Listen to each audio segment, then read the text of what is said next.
Another air car sits on our street, this time in front of M's house. What's going on? I ask Alexander, whose eyes widen with fear. The official with us looks interested, but not surprised. I resist the urge to grab his shirt front tight, wrinkle it in my hands. I hold back from hissing. Why do you watch us? What do you know? The door to M's house opens, and 3 officials come out. Our official turns to Alexander and me and says, almost abruptly, I hope you both had an enjoyable evening. I will file the report with the matching committee first thing tomorrow. Thank you, I say automatically, as he turns back to the air train stop. Although I don't know why, I don't feel grateful. The officials at M's house walk across our yard and go to the house next door. They hold a container, something society issued, and they're not smiling. In fact, if I had to say how they looked, I would say it looked sad. I don't like it. Should we go see if M's alright? I ask. As I do, she opens her front door, looks out, sees Alexander and me, and hurries across the yard to meet us. Cassia! It's all my fault. It's all my fault. M's voice shakes, and tears marks on her face. What's your fault, Em? What happened? I glance next door to make sure the officials aren't watching us, but they've already disappeared inside. M's neighbors open the door before the officials even knock, as though they were expected. What's this about? Alexander's voice sounds harsh, and I don't send him a look to try and tell him to be patient. M's face grows even paler, and she grabs my arm.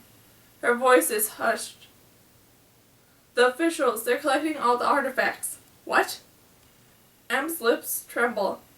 They said that I'd been seen with an artifact at the match banquet, and they've come to collect it. I told them it wasn't mine. I'd borrowed it from you and given it back. She swallows, and I remember the night with the green tablet. I put my arm around her and glance at Alexander. Em keeps speaking, her voice shaky. I shouldn't have told them, but I was so scared. Now they're going to take it from you. They're going house to house. House to house. They'll be at mine soon. I want to comfort Em, but I have to try and save my artifact. Futile as the effort might be, I have to go home. I give Em a hug. Em, it's not your fault. Even if you hadn't told them, they knew I had an artifact. It's registered. I took it to my banquet. Then I remember something, and fear washes over me. Kai's artifact. I still had it tucked away in my closet. The officials might know about my artifact, but they don't know about Kai's. It could get us both in trouble. How can I hide it? I have to go home, I say out loud this time. I pull my arms away from M's shoulders and turn towards my house.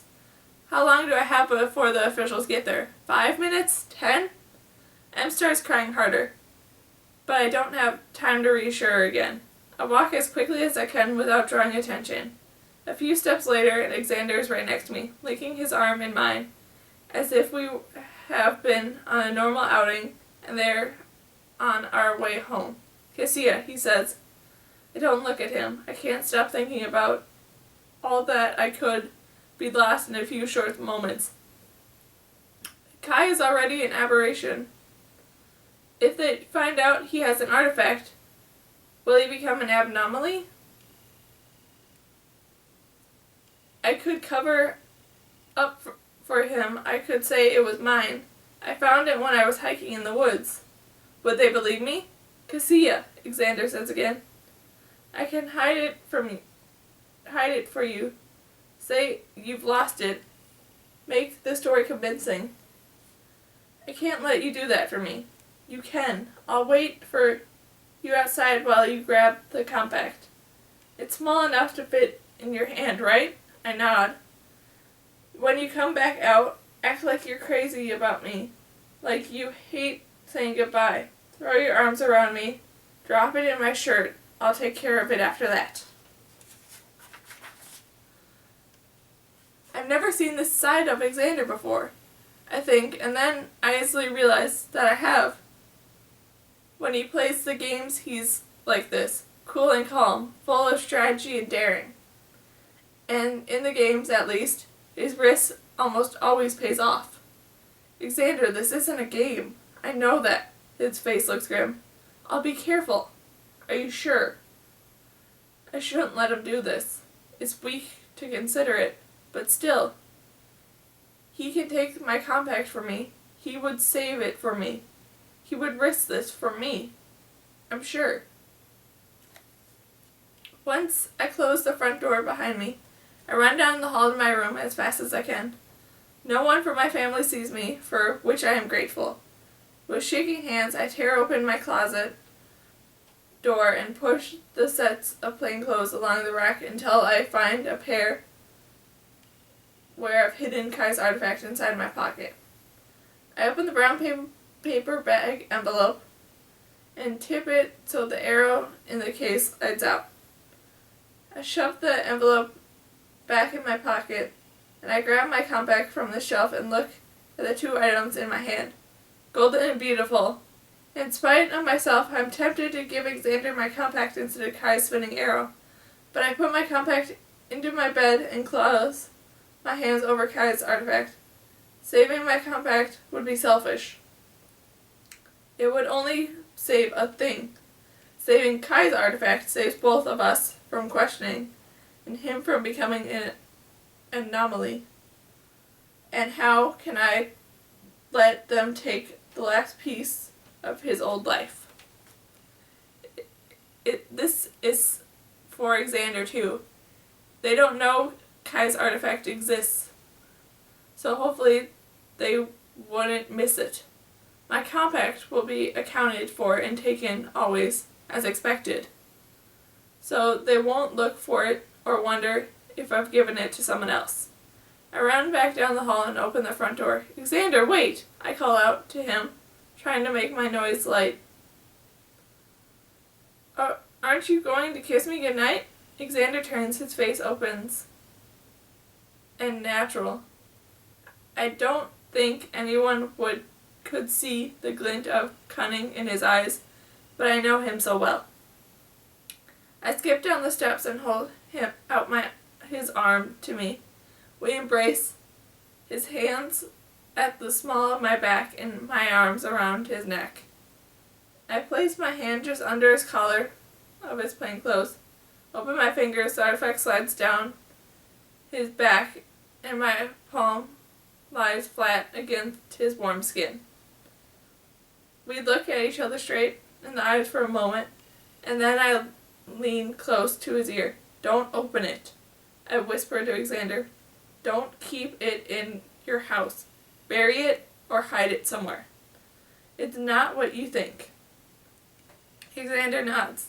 Thank you, I say, and then I kiss him right on the lips. I mean, that kiss.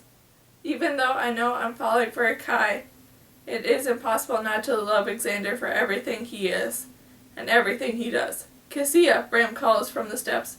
Bram. He's going to lose something today too, I think. Of grandfather's watch, and anger rises in me. Do they have to take everything? Xander breaks away from our embrace, and he has to hurry to hide the artifact before they get to his house. Goodbye, he says with a smile. Goodbye, I call back. Cassia, Bram calls again, fear in his voice. I glance back down the street, but I don't see any officials yet. They must still be at one of the houses between mine and M. Hi, Bram, I say, attempting to sound casual. It's better for us all if he doesn't suspect what Xander and I have done. Where's... They're taking the artifacts, Bram says, his voice shaking. They called Papa in to help out with the collection. Of course, I should have realized. They need someone like him to help determine if the artifact is real or false. Another fear strikes at me. He was supposed to take our artifacts. Did he pretend mine was lost? Did he lie for Bram and me? How many stupid mistakes is he willing to make for those he loves? Oh no, I say, trying to act as though all of this is new to me. Hopefully Bram won't find out that Em told me earlier. Did he take ours with him? No, Bram says. They won't let anyone collect from their own families. Did he know this was going to happen? No. When the call came over the port, he was shocked. But he had to report right away, so he told me to listen to the officials and not to worry. I want to put my arm around Bram and comfort him, because he is about to lose something important. So do I. I hold onto my brother, and for the first time in years, he hugs me back, tight. The way he did when he was a little boy and I was his big sister. He admired more than anyone else in the world. I wish I could have saved his watch, but it was the brown color, silver instead of gold. The officials know about it. There is nothing I could do, I tell myself, trying to believe it. We hold on for a few seconds and then go. Then I pull away and look Bram in the eyes. Go get it, I told him. Go look for it in the last few minutes you have to remember it. Remember it. Bram doesn't pretend to hide the tears in his eyes now. Bram, I say, and I hug him again. Bram, something bad could have happened to the watch without this. You could have lost it. You could have broken it. But this way you can look at it one last time. It's never really lost to you as long as you can remember it. Can't I try and hide it? Bram asks. He blinks and the tears escape. He brushes them away angrily. Will you help me? No, Bram, I say gently. I wish we could, but it's too dangerous. I want to risk. What I risk has a limit. I won't risk Bram.